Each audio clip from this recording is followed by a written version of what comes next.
Perkenalkan, nama saya Iwan Kusandana, mahasiswa program studi Magister Teknik Mesin, Fakultas Teknik Universitas Udayana.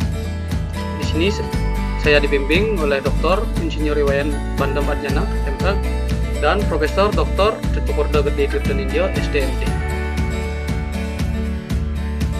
Adapun judul tesis saya adalah analisa konsumsi dan emisi genset dua langkah, flexible fuel, biogas dan metanol dengan pelumas minyak curah kepiar. Latar belakang yang saya ambil pada tesis saya adalah yang pertama, mengingat kebutuhan energi yang semakin meningkat ditambah dengan emisi gas rumah kaca mendorong kita untuk mengembangkan sumber energi terbarukan berkelanjutan dalam ramah lingkungan. Sedangkan yang digunakan pada saat ini adalah energi dari batu bara, gas alam, energi fosil, dan nuklir, yang mana energi ini tidak dapat diperbarui atau tidak bisa didaur ulang. Adapun potensi energi nasional, Indonesia memiliki potensi sumber energi terbarukan yang sangat beragam dan besar. Indonesia memiliki potensi energi terbarukan hampir 445 MW, diantaranya 208 MW pada energi surya, 95 MW energi air, 61 MW energi angin, dan 33 MW bioenergi. Di mana salah satu dari bioenergi tersebut adalah biogas. Indonesia memiliki begitu banyak sumber bahan organik yang dapat dieksplorasi sebagai bahan untuk produksi biogas seperti kotoran ternak. Adapun potensi biogas di Provinsi Bali adalah biogas dikembangkan melalui program sistem pertanian terpadu atau SIWADU, yaitu salah satu program pemerintah Bali dalam rangka untuk meningkatkan sistem pertanian yang ada di Provinsi Bali. Selain biogas, ada bahan bakar yang mampu menggantikan bahan bakar fosil yang mana adalah metanol. Adapun potensi metanol CH3OH dapat diproduksi dari gas alam, biomas, dan memiliki biaya produksi metanol lebih kecil sepertiga dari bensin dan solar. Saat ini metanol banyak digunakan sebagai bahan bakar alternatif pada mesin pembakaran darat. Selain bahan bakar, pada genset dua langkah juga menggunakan pelumas, dan selama ini masih menggunakan pelumas yang bersumber dari fosil. Dan di sini kita melihat potensi minyak curah kepiar sebagai pelumas, yang mana minyak nabati atau minyak curah kepiar adalah kandidat yang paling luar biasa sebagai bahan baku untuk produksi biopelumas. Minyak curah diperoleh dari biji tanaman jarak atau Rhizopus communis dan merupakan bahan awal serbaguna untuk biopelumas. Adapun rumusan masalah pada tesis saya, yang pertama adalah bagaimana konsumsi bahan bakar pada genset flexible fuel, biogas dan metanol yang menggunakan minyak curah kepiar sebagai pelumas. Dan yang kedua, bagaimana emisi gas buang karbon monoksida CO, hidrokarbon HC, dan karbon dioksida CO2 pada genset flexible fuel, biogas dan metanol yang menggunakan minyak curah kepiar sebagai pelumas. Adapun tujuannya, yang pertama mengetahui konsumsi bahan bakar pada genset flexible fuel, biogas dan metanol yang menggunakan minyak curah kepiar sebagai pelumas.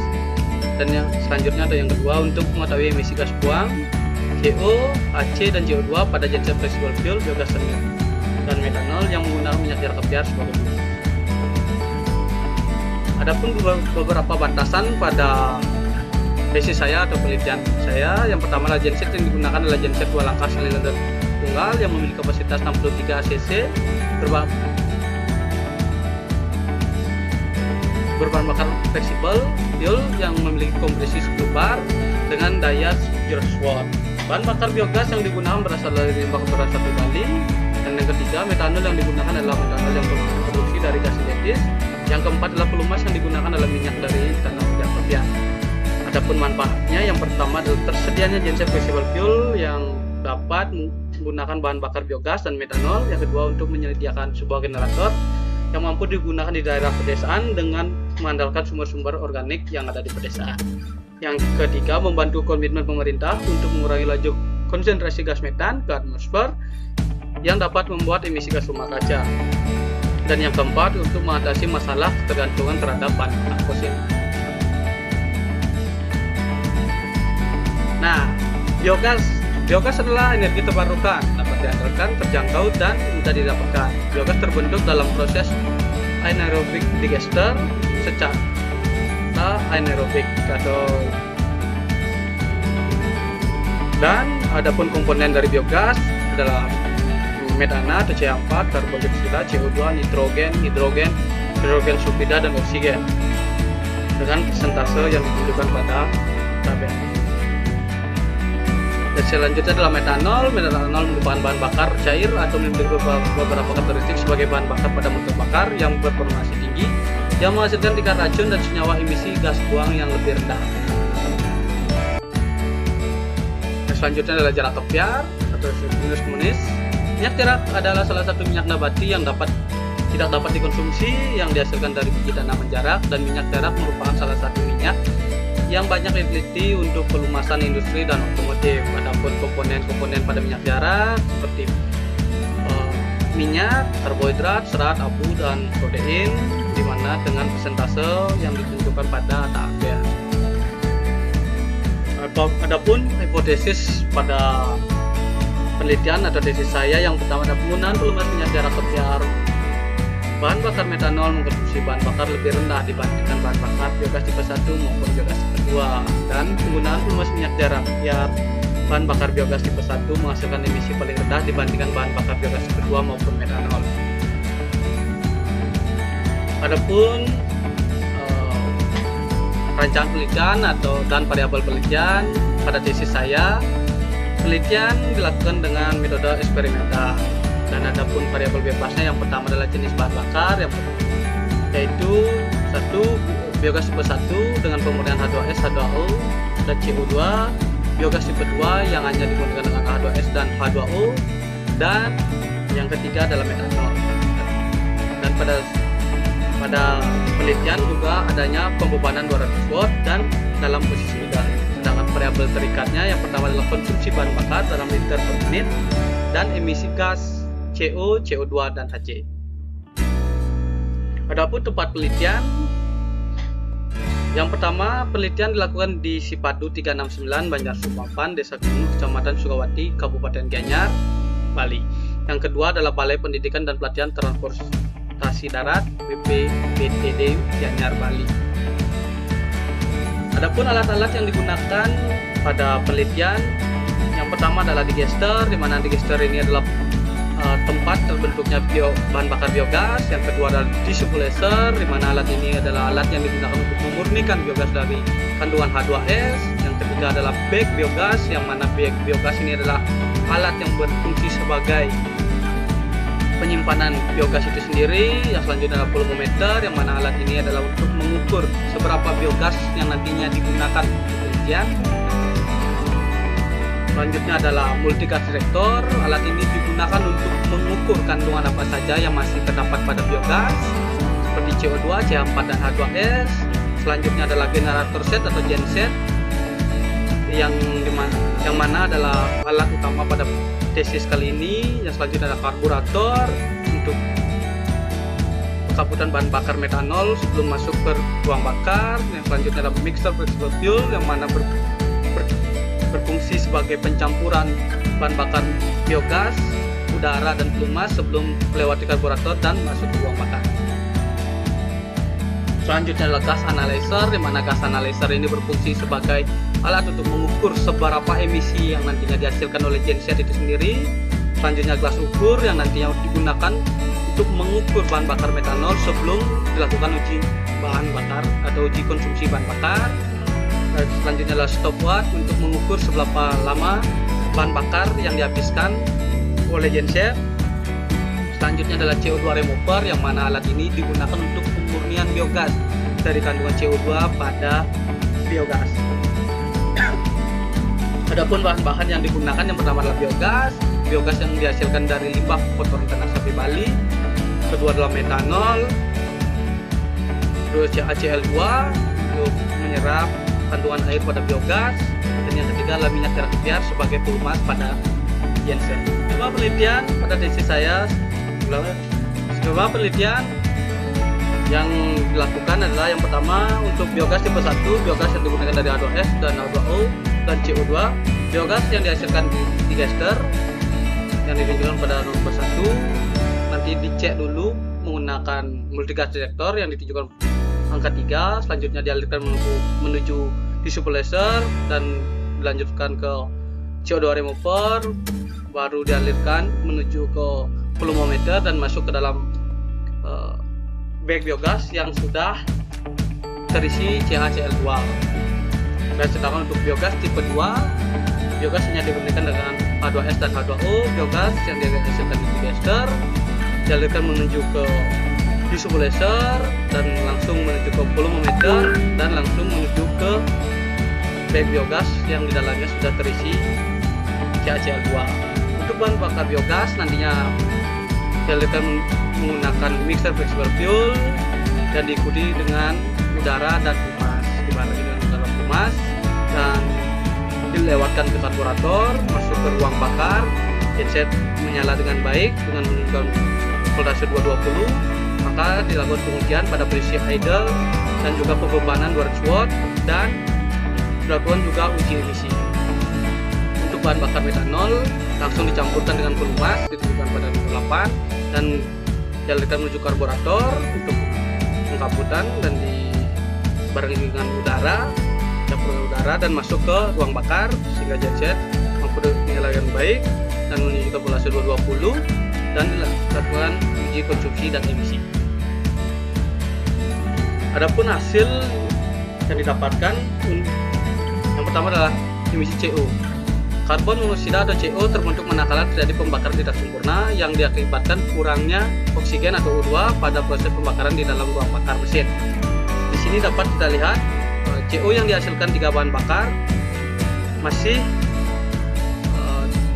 di sekitaran standar atau masih di bawah 0,5%, dan dapat dilihat dari gambar bahwa biogas tipe 1 adalah biogas yang paling bersih atau biogas dengan emisi CO terendah, sedangkan metanol adalah bahan bakar dengan emisi CO tertinggi. Dan untuk emisi HC itu sendiri adalah bahan bakar mentah dan tidak terbakar selama proses pembakaran di dalam ruang bakar, yang mana berasal dari bahan bakar yang tersisa dan dekat dengan dinding silinder setelah terjadi proses pembakaran dan akan ikut dikeluarkan saat langkah buah. Di sini dapat dilihat bahwa bahan bakar biogas adalah bahan bakar yang paling bersih atau paling terbakar sempurna karena memiliki emisi gas HC yang paling rendah. Dapat dilihat ketika dikasih pembebanan 200 watt, biogas tipe 1 adalah bahan bakar yang paling baik, sedangkan bahan bakar metanol adalah bahan bakar yang menghasilkan emisi HC tertinggi. Adapun CO2 atau karbon dioksida merupakan gas yang tidak berwarna dan berbau. Karbon dioksida CO2 didapat dari perpaduan bahan bakar dan oksigen O2 yang seimbang pada proses pembakaran di dalam bakar. Di sini dapat kita lihat bahwa biogas tipe 2, yang mana biogas ini tidak dimurnikan dari CO2, menghasilkan gas CO2 tertinggi dibandingkan dengan bahan bakar metanol maupun biogas tipe 1, yang mana biogas tipe 1 di sini adalah menghasilkan gas CO2 terendah. Adapun pengaruh pembebanan terhadap laju atau pembentukan gas CO2, di mana ketika adanya pembebanan 200 watt, maka ketiga bahan bakar cenderung menghasilkan CO2 yang semakin meningkat. Itu menandakan bahwa genset atau perpaduan antara bahan bakar dan oksigen semakin sempurna atau semakin seimbang. Adapun laju aliran bahan bakar pada tesis atau yang dihasilkan pada penelitian, dapat dilihat bahwa yang di sebelah kanan menunjukkan biogas dalam liter per menit, sedangkan yang di sebelah kiri menunjukkan metanol dalam mililiter per menit. Di sini dapat kita lihat bahwa metanol ini memiliki laju aliran paling kecil dibandingkan dengan biogas tipe 1 maupun biogas tipe 2. Kita juga dapat lihat bahwa biogas yang dimurnikan dari H2S, H2O, dan CO2 memiliki laju aliran yang lebih kecil dibandingkan dengan biogas yang hanya dimurnikan dengan gas H2S dan H2O. Dilihat juga pengaruh pembebanan terhadap konsumsi bahan bakar atau laju aliran bahan bakar.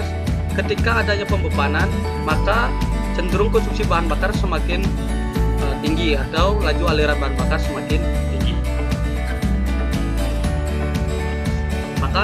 dari paparan yang sudah saya berikan, ditariklah kesimpulan yang pertama. Posisi bahan bakar paling rendah didapatkan pada bahan bakar metanol pada posisi idle sebesar 0,09 liter per menit, sedangkan posisi bahan bakar paling tinggi didapatkan pada biogas tipe 2 dengan pembebanan sebesar 200 watt, di mana sebesar 16,3 liter per menit. Dan yang kedua, emisi gas buang terendah CO maupun HC diperoleh dengan menggunakan bahan bakar biogas tipe 1 pada saat pembebanan, sedangkan emisi tertinggi pada bahan bakar metanol. Emisi gas buang CO2 terendah diperoleh dengan menggunakan bahan bakar biogas tipe 1 pada posisi idle, sedangkan emisi tertinggi diperoleh biogas tipe 2 pada saat pembebanan. Ini adalah beberapa lampiran pada proses penelitian. Yang di sini dapat kita lihat bahwa proses perakitan genset itu sendiri dari nol sehingga nantinya genset dapat menggunakan bahan bakar biogas maupun metanol. Ini adalah genset yang sudah siap untuk diujikan dan genset sudah bisa menggunakan bahan bakar metanol. Di sebelah kiri adalah proses pembuatan packing yang digunakan pada genset. Adapun yang sebelah kanan adalah proses di mana pengujian konsumsi bahan bakar, dan foto sebelah kiri adalah foto pada saat pengujian emisi gas buang pada genset flexible fuel. Ini adalah jurnal yang sudah terbit, yang sudah ditelurkan atau sudah merujuk ke dalam jurnal dari hasil dari penelitian yang sudah saya lakukan. Baik, sekian dan terima kasih.